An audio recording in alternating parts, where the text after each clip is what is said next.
attain unity has taken many different forms. Born in 1949, Pravin Gordhan made his mark in South African politics during the apartheid era.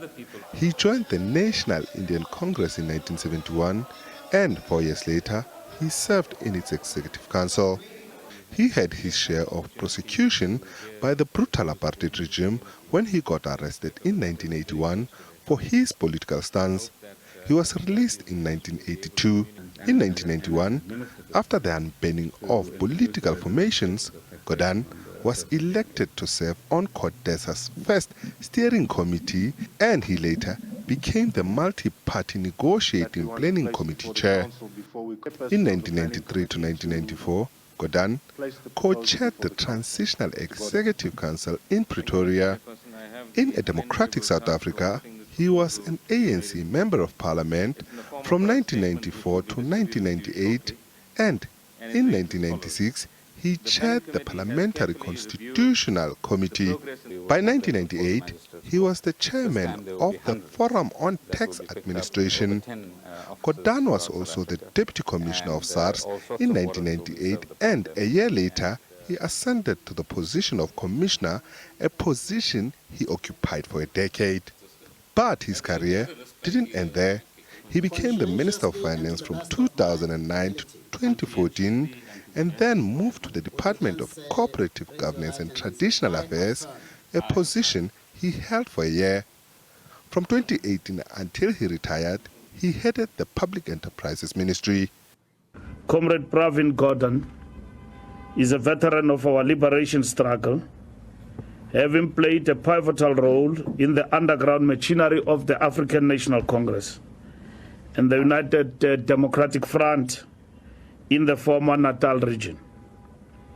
His dedication to the cause of freedom and justice is a testament to his unwavering commitment to our movement. In addition to his remarkable contribution to the struggle for liberation, Comrade PG has served the people of South Africa with distinction. His time at the helm of this department was not without controversy, including the failed SAA Takatso deal. Despite this, he's been hailed as one of a kind and praised by his political home, the ANC, for his anti-corruption stance.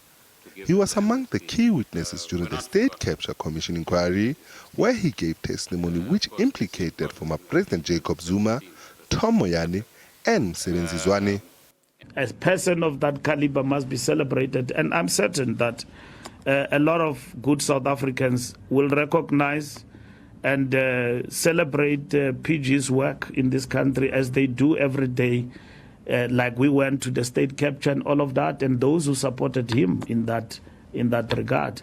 And for sure, as the ANC, we are now in a better place and piling up, the momentum in the fight against graft and corruption in our country because of men and women alongside PG who stood up when it was not fashionable and called a spade a spade. Before his passing, friends and family gathered at the Constitutional Hill in Johannesburg to pray for his speedy recovery. This after his family released a statement about his hospitalization. Nhlanhla Kgatlana, SABC News, Johannesburg.